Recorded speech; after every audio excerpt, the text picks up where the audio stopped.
इस आदमी को अब मैं कुछ कुछ पहचानने लगा हूं। धीमी चाल चलने वाला, धीमी गति से सोचने वाला, हर काम धीमी रफ्तार से करने वाला जीव है। इस पर पछतावों का मारा। ये कर लेते तो अच्छा था, ये नहीं किया, बहुत भूल की। किसी काम में भी पहल कदमी न दिखाने वाला, मध्य वर्गीय भलमनसाहत का मारा। मध्य वर्ग के ही नपे तुले प्रतिमानों के बहुत कुछ अनुरूप यह नपी तुली लगभग एक ही ढर्रे पर चलने वाली जिंदगी बिता रहा है।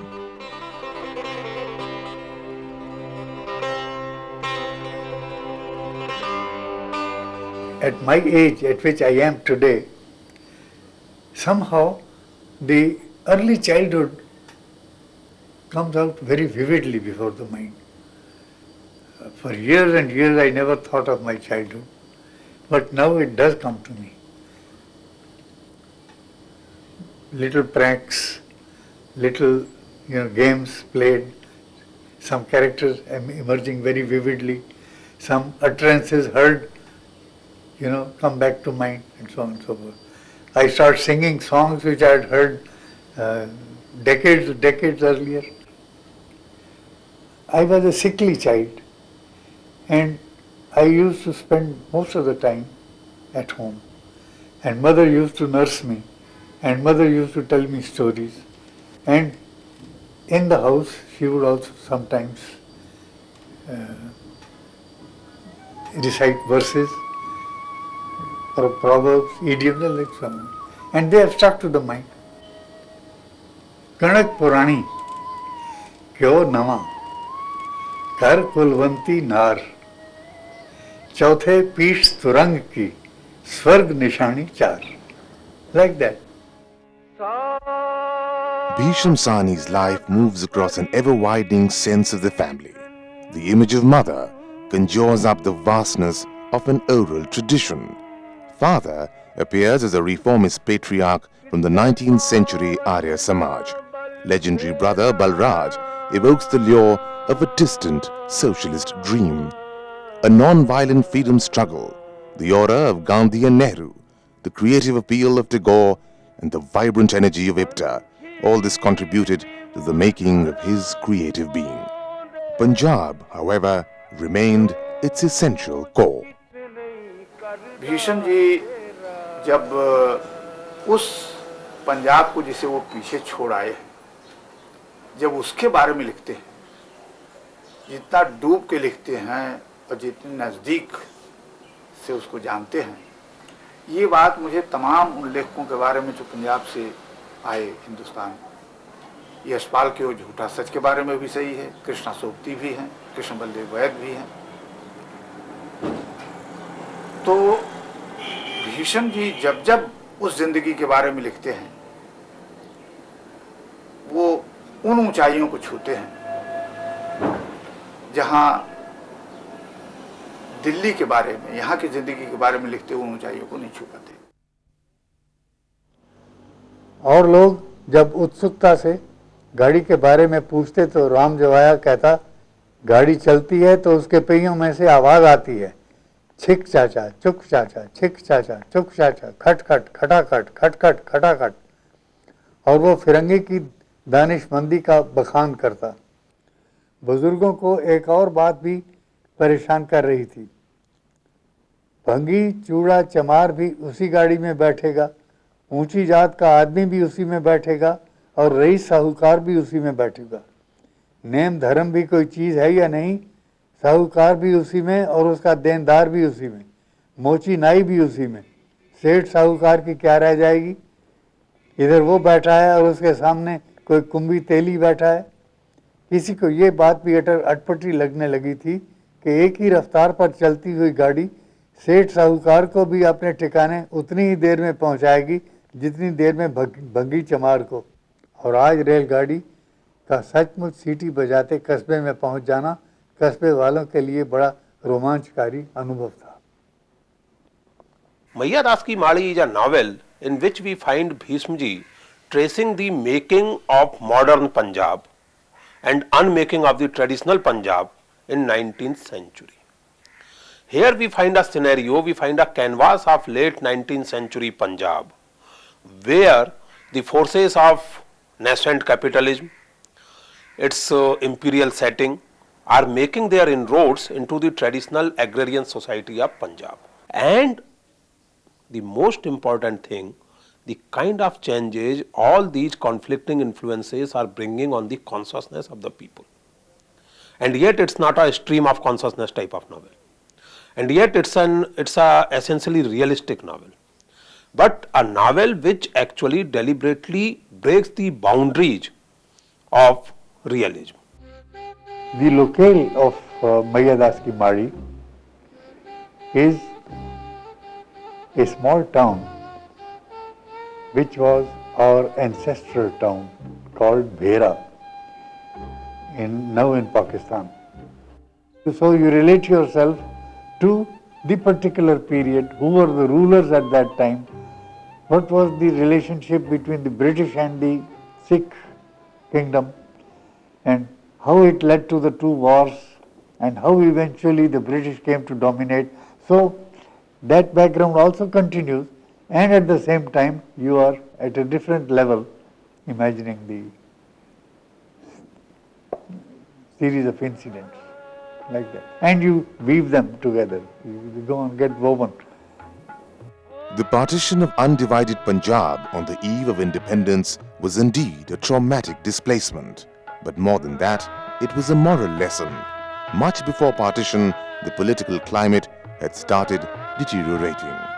The communal distrust fanned by the British steeled Hishamji's secular resolve to enter the cultural vanguard with a missionary zeal.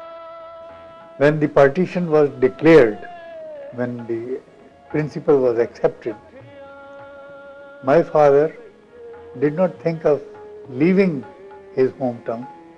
My father said, well, governments can change, rulers can change, but the population remains where it is. And that was my feeling also. On the 13th of August, I left Rawalpindi for Delhi. I came for a week to enjoy the Independence Day celebrations. And I told my father that I would be coming back in a week's time. It had not occurred to me that it would be a complete break with my hometown. It was only when the train arrived at Meerut that I learnt that all contacts had been snapped, that the railways ceased to function. That was absolutely a very unexpected kind of development for me. Initially, Bhisham Sahni received critical acclaim as a short story writer in the 50s. Chief Ki Dawat and Katha Nandlal Ki were enthusiastically discussed. With his novels Jharoke, Tamas and Maiya Das Ki Madi, he returned to the life left behind. In a self-reflexive move, he attempted to map an entire people's journey across major historical shifts. The modes of feudalism crumble as mechanized modernity takes over, and a collapsing colonial regime leaves behind a legacy of communal hatred. Sometimes your memory brings to the fore something vital, something poignant, and you are moved to write. I wrote my first book relating to my family, Jharoke by name. It was in Moscow that I was reading a book written by Chengiz Aytmatov, and he had written about his first teacher. And while reading that book, not that similar memories were provoked. It was a very different book. But somehow, just as he was going to the past, to his past, my mind also went back to my childhood days. At that time I did not write anything. But years later when I came back, the thing stuck to my mind. And in 1966 or so, I began writing on this subject. He would write and then he would definitely want कि भाई कोई पढ़े, कोई देखे कैसा है. तो मैं I was closest to him. And he's very hesitant, very shy. Sheila, तेरे पास time है, तू पढ़ेगी. So I would say, of course I'll read it, give it to. Then I would give my frank opinion. अगर मैंने कह दिया ना कि नहीं भीषम ये बात बनी नहीं, then he starts thinking कि क्या हुआ. Then I tell him कि मुझे नहीं समझ आई ये नहीं बात.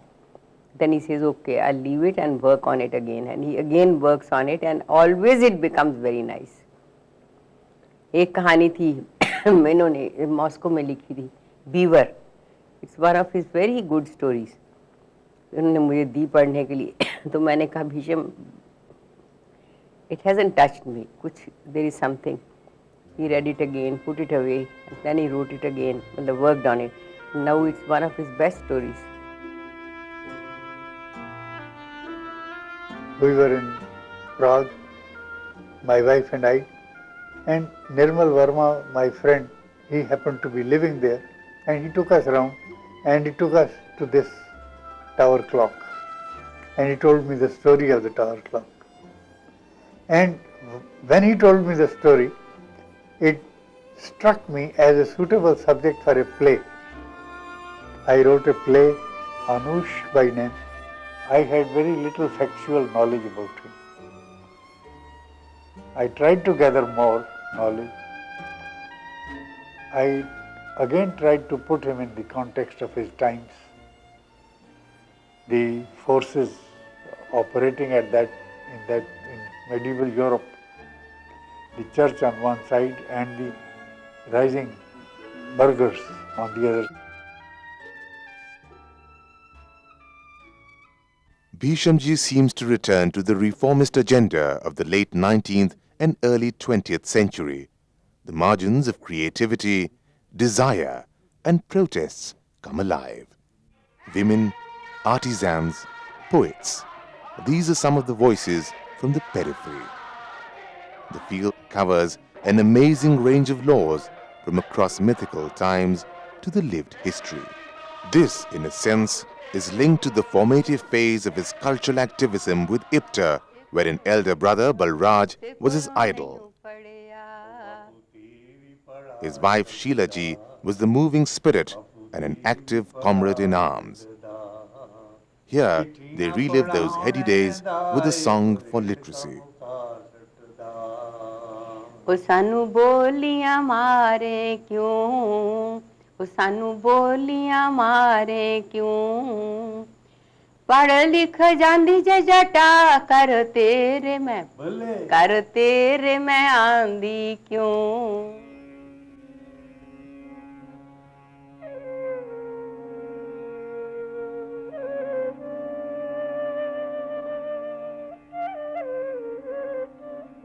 Once I started reading it, somehow I knew this was the book. It was very compact.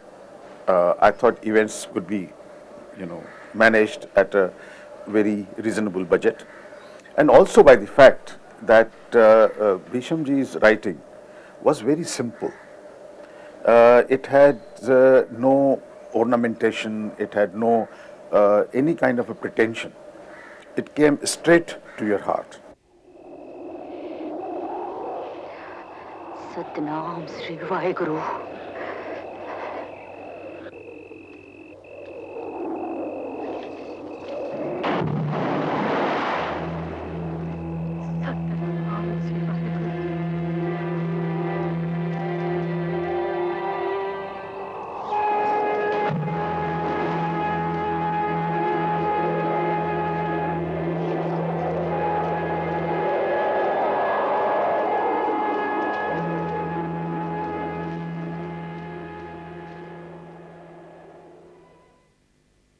At the political level, whenever the freedom struggle would gain momentum, the authorities would try to do something to break that momentum. And one of the most potent weapons in their hands was communal riots.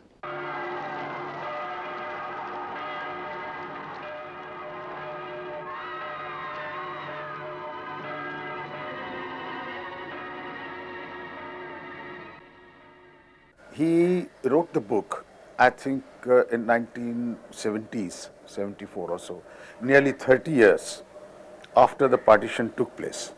So he had the advantage of the hindsight. You know, he was reflecting upon the partition rather than reacting emotionally to it, because he wrote it after quite some time. So in the book I found that Bhishamji never passed a judgment on anybody. In fact, he was trying to analyze the circumstances which can lead to a tragedy of this kind.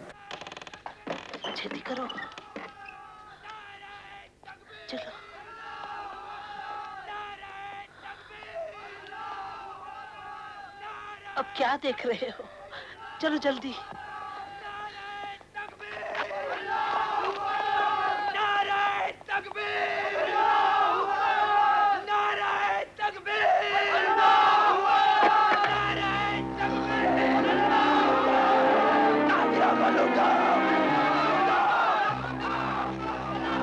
लूट रहे, दुकान लूट रहे हैं।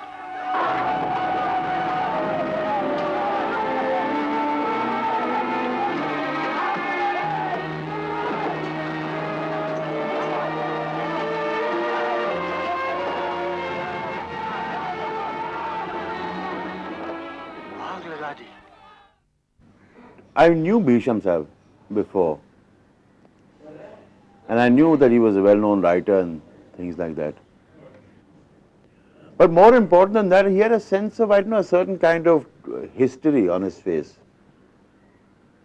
which was extremely important to me. You know, एक तारीख होती है when you think of people who have a certain sense of history, and they're kind of fading out. And Mohan Joshi is going to fade out. But it's important to retain that memory. And it's on his face, those lines on his face. That was the fundamental reason for casting him in the film. And I also wanted to feel that Bhisham Sahni Sahib is like a documentary, as opposed to, you know, a fiction film which occurs in our lives. But the face has a feeling of a kind of a documentary, and that was the reason for selecting your protagonist as documentary, and around him is tamasha, around him is fiction, around him is anarchy. And here's this documentary going through this whole process. अरे क्या कर रहे हो ये तुम? हाँ? ये है मकान की हालत। ये है मकान की। अंदर चलो। अरे मेरी बात मानो ना। अंदर चलो। ये क्या हो गया तुम्हें? Justice delayed is justice denied. Better late than never. 6 साल से लेट वेट सुन रहे साहब, 6 साल से। मेरी कसम छोड़ दो ना। पिछले 6 साल से सुन रहा हूँ। छोड़। वही बात पर, फिर वही बात पर। मैं दिखाता हूँ। सुधीर। ये। सुधीर। अरे Sudhir.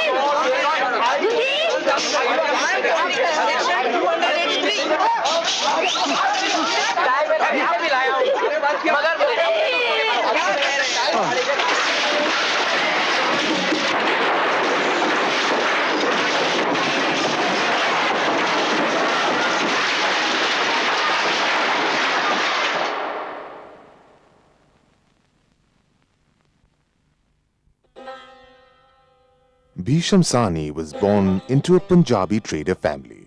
The medium of instruction at school was Urdu. Sanskrit and Hindi were the languages of scriptures and religious law. English was the link with the Western world. Hindi allowed him the freedom to traverse freely across linguistic and cultural boundaries. Later, he gained proficiency in Russian and translated a significant body of work. मुआवजे नाटक मैंने मूल रूप में पंजाबी भाषा में लिखा था और बाद में नेशनल स्कूल ऑफ ड्रामा के नियमानुसार मैंने उसे हिंदी में रूपांतरित किया और वो फिर रैना के निर्देशन में खेला गया।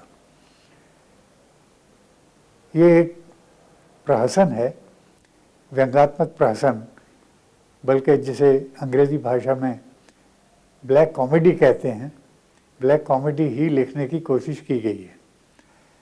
आज की स्थिति पर, आज की विडंबनापूर्ण स्थिति पर व्यंग्यात्मक चोट करने की कोशिश की गई है। तू ये बता दे वो हिंदू था या मुसलमान था? मुसलमान। हाँ, और फिर वो आदमी कौन था जिसका उन्होंने पथराव किया? अल्लाह कहते हैं कि वो कोई स्कूल मास्टर था। स्कूल मास्टर यार, तू ये बता दे वो हिंदू था या मुसलमान था? अभी असली बात तो पता नहीं लगी लाला, लेकिन हाँ कहते हैं उसने घुटनों तक काला कोट और नीचे पायजामा पहन रखा था। अच्छा, पायजामा चौड़े पहियों वाला था या तंगमोरी वाला? तब चौड़े पाइचों वाला था। तब वो मुसलमान था। अरे नहीं लाला, अब कोई हिंदू भी चौड़े पाइचों वाला पायजामा पहनने लगे। अच्छा ये बता, मुंह पर दाढ़ी थी? तब तो मुसलमान था। पकड़ा दाढ़ी थी ना? अबे लोग क्या कहते हैं, हिंदू था या मुसलमान? लाला तेली मोहल्ले वाले कहते हैं मुसलमान था, लेकिन रमेश नगर वालों का कहना है कि हिंदू था। अब पुलिस ने दुकानदार से पूछा? हाँ, दुकानदार का कहना है वो उसकी दुकान पर आया ही नहीं, तब वो हिंदू था। अरे तब फिर उसका पथराव किसने किया? वो मुसलमानों ने किया था। अबे ये सुथरे की बकबक सुनते जाओ। सुथरे ये बकबक करना छोड़ दे, कोई अक्ल की बात किया कर, भगवान का नाम ले। अरे भगवान का नाम लेंगे गरीब नवाज, क्या दोगे? अबे तू तो बड़ा मतलबी है। अरे मैं क्यों, मैं लिया ही ठोक बजा के दुनिया मतलब की, क्या दुनिया मतलब की सोने, दुनिया मतलब की। पंजाबी में लिखने का एक कारण ये भी था कि प्रहसन लिखते समय लेखक की मातृभाषा बड़ी काम आती है। वो आदमी खुलकर लिखता है और उसका मुहावरा, बोलचाल की जो भाषा होती है, उससे बड़ी मदद मिलती है। पर साथ ही साथ कुछ पात्र और कुछ एक स्थितियाँ बयान करने में भी मातृभाषा से मदद मिली। इसी कारण मुख्यतः पंजाबी भाषा का सहारा मैंने लिया था। At 85, Bhisham Sahni looks back at an eventful century. There is a tinge of sadness, perhaps even a sense of personal loss. The body of his work has never failed to reflect the pulsating excitement of our times.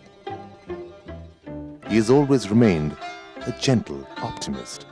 He has intervened with courage and joyous creativity against the horrors of war, fascism, and communal hatred. He has indeed found his extended family in solidarity with the toiling people at large. And this has been poignantly reflected in his writing. No wonder he has been hailed as the true inheritor of Munshi Premchand, and his love for people has been warmly reciprocated. Because he's a simple person na? And he doesn't think much of himself. इन कोई अपने बारे में कोई इनको नहीं है illusion, या कोई मैं बड़ा राइटर हूँ या मैं कुछ ऐसे हूँ। अगर लिखते भी हैं तो कहते हैं हाँ बन गई। एक होता है ना ego, he doesn't suffer from any ego problem. तो that simplicity I think comes automatically. At that time the accident appeared to be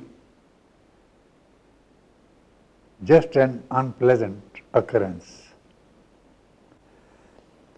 What it would lead to, how it would weaken my wife, and how complications would have been, did not occur to me. And so, mentally I was not too depressed. I was concerned, no doubt, but not depressed to that extent. And so I continued writing. As a matter of fact, when I fared out my novel, my wife read it through not once but twice. And she was not too well even at that time. Even a few days before she was hospitalized, she made some suggestions about my novel. I was always very grateful to her because she took pains to read what I had written and she was a very sensitive reader, made very valuable suggestions. So you see, as a matter of fact, you don't take a dismal view of the future even when your present is has complication, or you're passing through a period of tension. You're all the time hoping that things will resolve themselves, and like that how it was. The new novel that I have written is a love story. So, and it's in the contemporary context.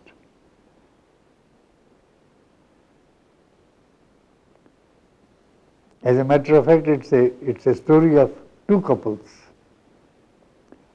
So, I cannot dilate on this at this time because I am superstitious. A novel must be published first. Neelu, Neelima, Neelofar. This is the title. Rather a lengthy title.